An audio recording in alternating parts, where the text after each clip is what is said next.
Good morning, student. To read the sermon at Banaras.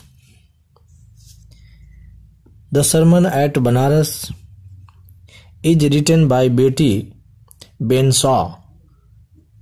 In this article, you will be reading about the sermon at Banaras. In this chapter, he throws light on the early life of Lord Buddha, was born as prince in the royal family. In this story, Betty Benshaw throw a light on the early life of Gautam Buddha,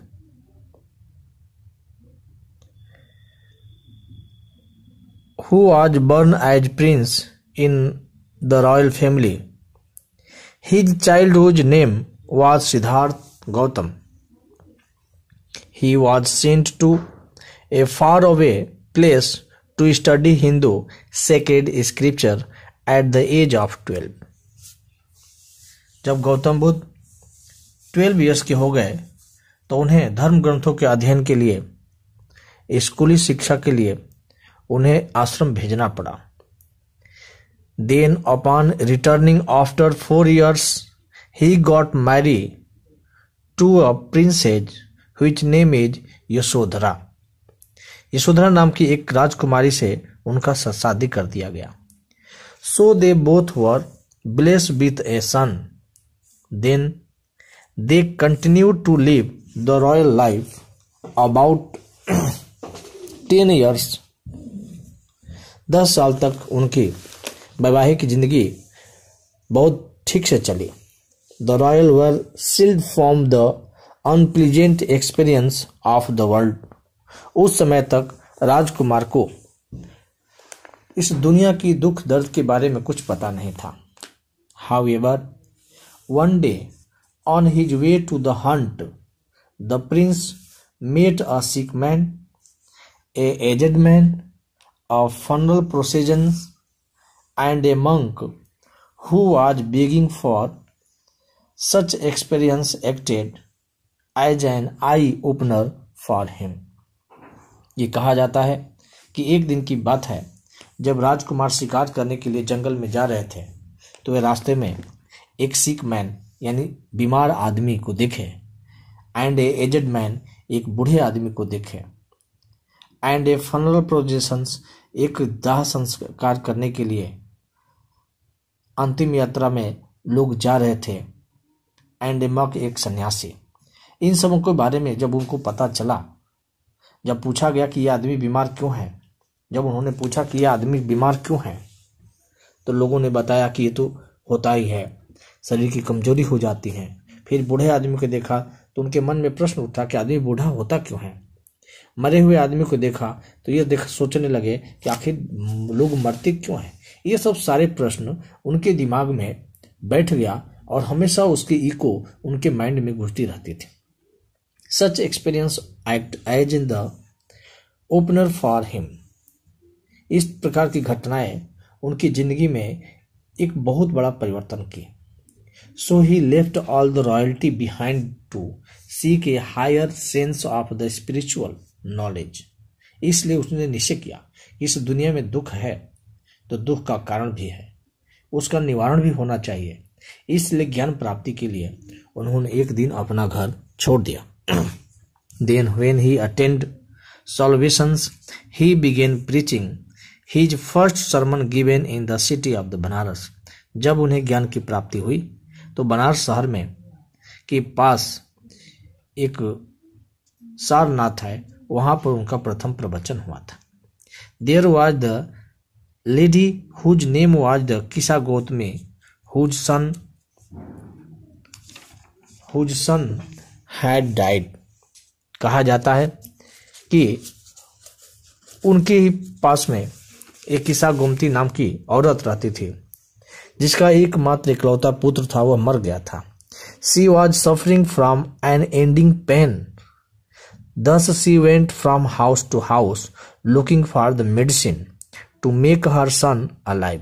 वो इतनी दुखी थी, पागल type की हो गई थी, इसलिए वो सबके पास जा करके उस बच्चे को जिंदा करने के लिए दवा मांग रहे थे, लेकिन कोई उसका सही उपचार नहीं कर पा रहा था।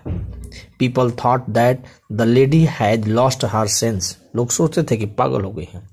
One day she met a man who directed her towards the Lord Buddha. एक दिन वो एक ऐसे व्यक्ति से मिली जो कि वह उसे दुख से निवृत्त करने के लिए उन्हें लॉर्ड बुद्ध के पास भेजा। Then Buddha asked her to look for mustard seeds, and the seed must be bring from a house where these had been no death. कहा जाता है कि जब गौतम बुद्ध के पास गई अपने बच्चे की इलाज करने के लिए, तो गौतम बुद्ध ने कहा कि ठीक है बेटा, तुम एक मुट्ठी सरसों मस्टर्ड सीड लेकर के आओ, और ध्यान रखिए कि ऐसे घर से आना है कि उस घर में कोई मरा ना हो। अगर इस तरह का एक मुट्ठी अगर सरसों मस्टर्ड सीड मिल जाए तो मैं तुम्हारे बच्चे को जिंदा कर सकता हूँ। Filled with the hope, Kisa Gautami once again went on the search from house to house, but she could not find mustard seed from a house according to Buddha's conditions. क्योंकि किसा गौतमी यह सुनकर के बहुत खुश हुई। किसा गौतमी एक मुट्ठी सरसों लाने के लिए इस घर घर भटकती रही, लेकिन गौतम बुद्ध का जो कंडीशन था कि उस घर से कोई मरा हुआ न हो, लोग देने के लिए तैयार हो जाते थे। फिर अंत में जब पूछा जाता था क्या इस घर से कोई मरा है, तो लोग बहुत दुख के साथ उसे कहते थे कि जितने लोग जिंदा है उससे ज्यादा लोग मर चुके हैं। ये सुनकर काफी दुखी हो जाते थे। इस प्रकार उसे कुछ नहीं मिला। Thus she was disheartened and sat at the edge of the road. इस प्रकार वो काफी दुखी हो गई और एक रोड के किनारे बैठ गई। उस समय अंधेरा हो रहा था। Where she realized how selfish she had been. वहां उसे अनुभूति हुई कि वह कैसे स्वार्थी है। She realized the fact that men are mortal. जब उसे फैक्ट में रियलाइज हुआ कि मनुष्य तो नश्वर है। Also no one could escape the cycle of the life. क्योंकि जीवन चक्र है, जीवन और मरण तो होता रहता है। This was the only fact that Buddha wanted her to understand. यही कारण था कि महात्मा बुद्ध उसको इस बात को रियलाइज कराना चाहते थे जो उसे रियलाइज हो गया। According to the Buddha, feeling of the grief and sorrow increases man's pain. उनके अनुसार ये बताया जाता है कि जब हम दुख को अनुभव करते हैं तो इस तरह से मनुष्य के दुख दर्द और बढ़ जाते हैं। It suffer no other purpose, moreover its deteriorate the health. कहते हैं कि अगर इस दुख से समस्या का समाधान नहीं होता है, इससे मनुष्य का हेल्थ और वेल्थ दोनों डाउन हो जाता है। Thus a wise mind person who is fully aware of the nature's functioning must not grieve at the something bound to be happen. जिस व्यक्ति को इस दुनिया का सत्य का ज्ञान हो जाए कि जीवन मरण होता रहता है, साइकिल चलती रहती है, तो फिर उसे दुख नहीं होता है। This is the way only in which he can be happy and blessed. यही एक रास्ता है कि जो इस दुनिया के जीवन मरण को समझ ले, इस प्रकार से वो दुखी नहीं होगा। जब उसे रियलाइज होगा कि I am only soul, we come here only play their part. So in this thinking, I hope nobody can becomes on the earth. Dear students, please try to understand this subject.